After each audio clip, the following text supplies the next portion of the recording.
The latest episode of the Tickety Boo podcast will play after this message.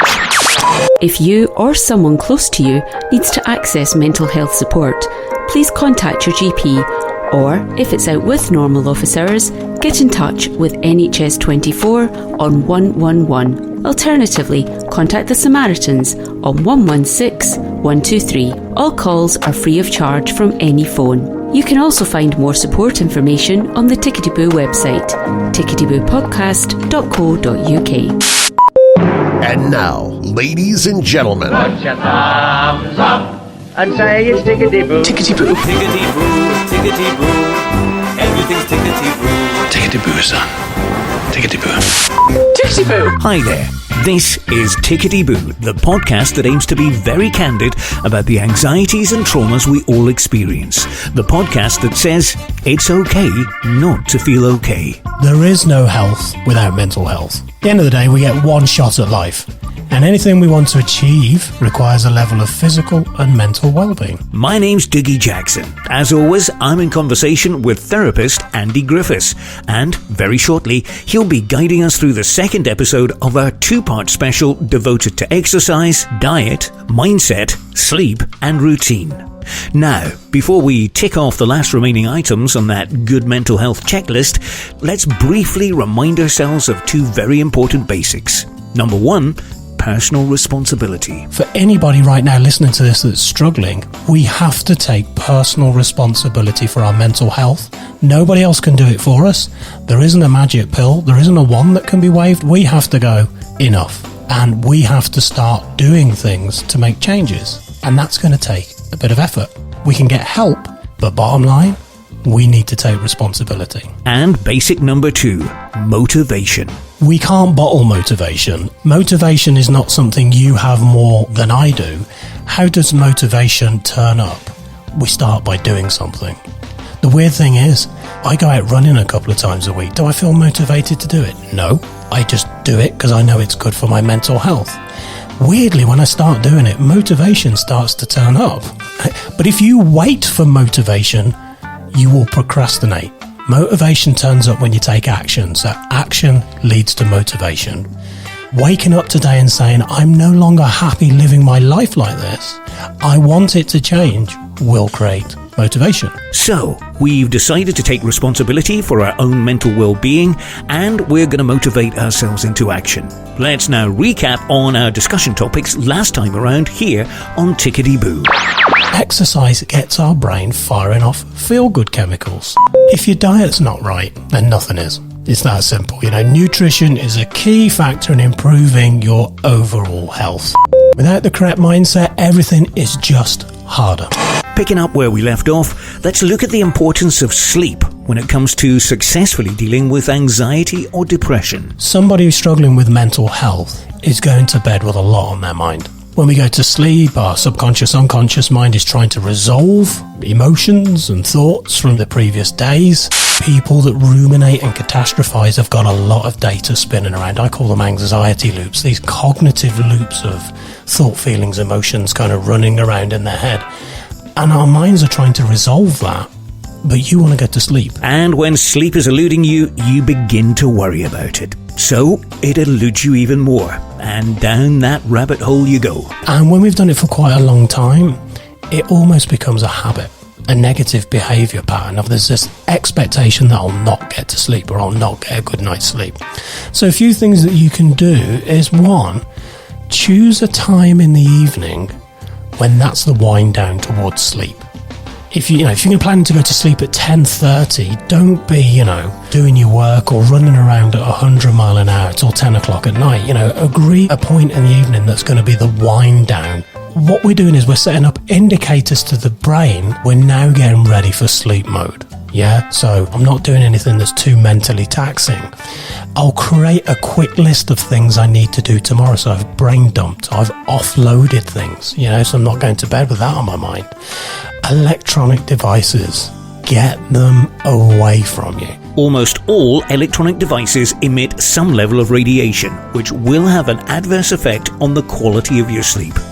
The only answer, ban those devices from the bedroom. Laptops, smartphones, on the run up to bedtime with their blue light affect the brain's sleep pattern. So if you are using electronic devices, make sure you've got the blue filter enabled, because that will help, and there are apps that you can download to help do that.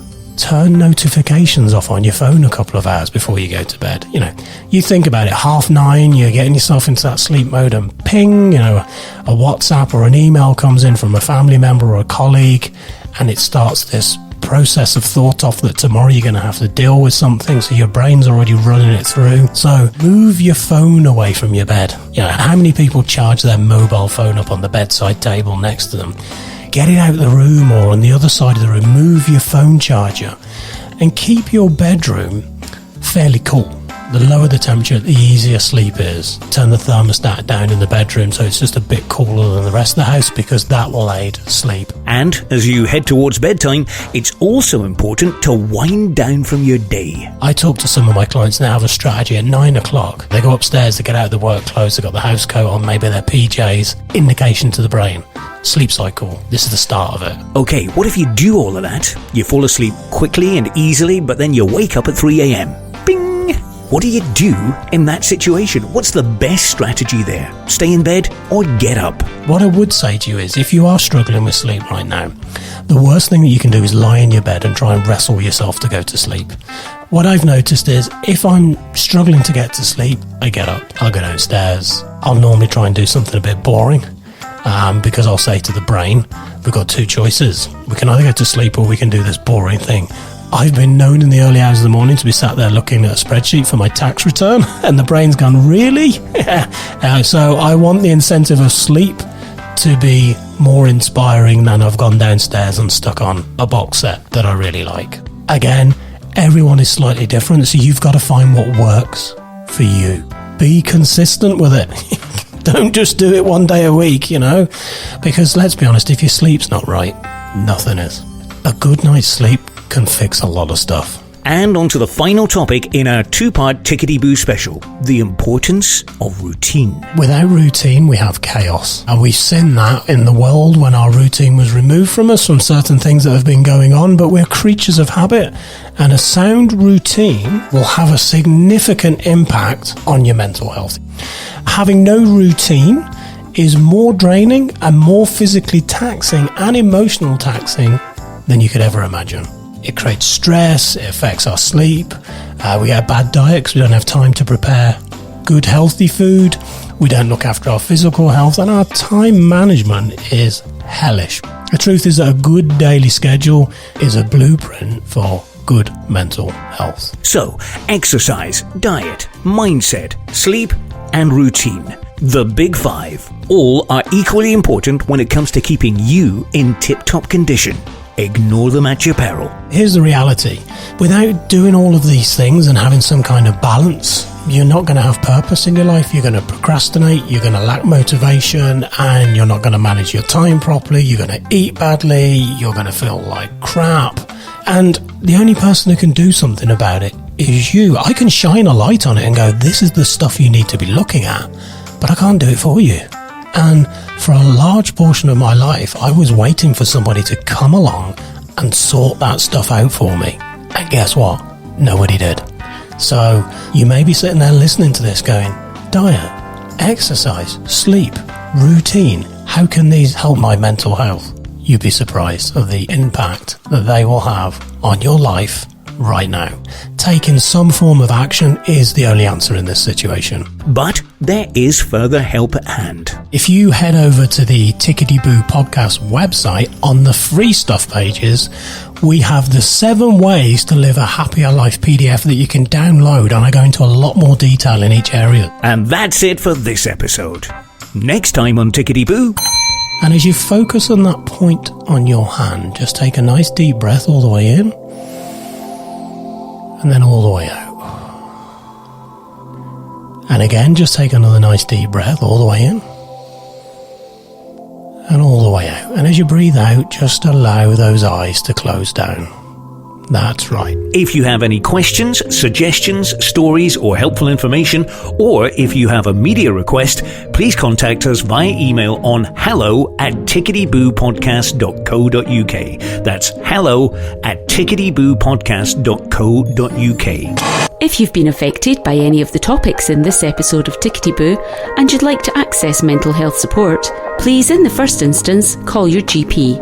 Remember, if it's out with of normal office hours, you should contact NHS 24 on 111, the Samaritans on 116 123. Alternatively, head over to the Tickety Boo website for a full list of the resources available to you.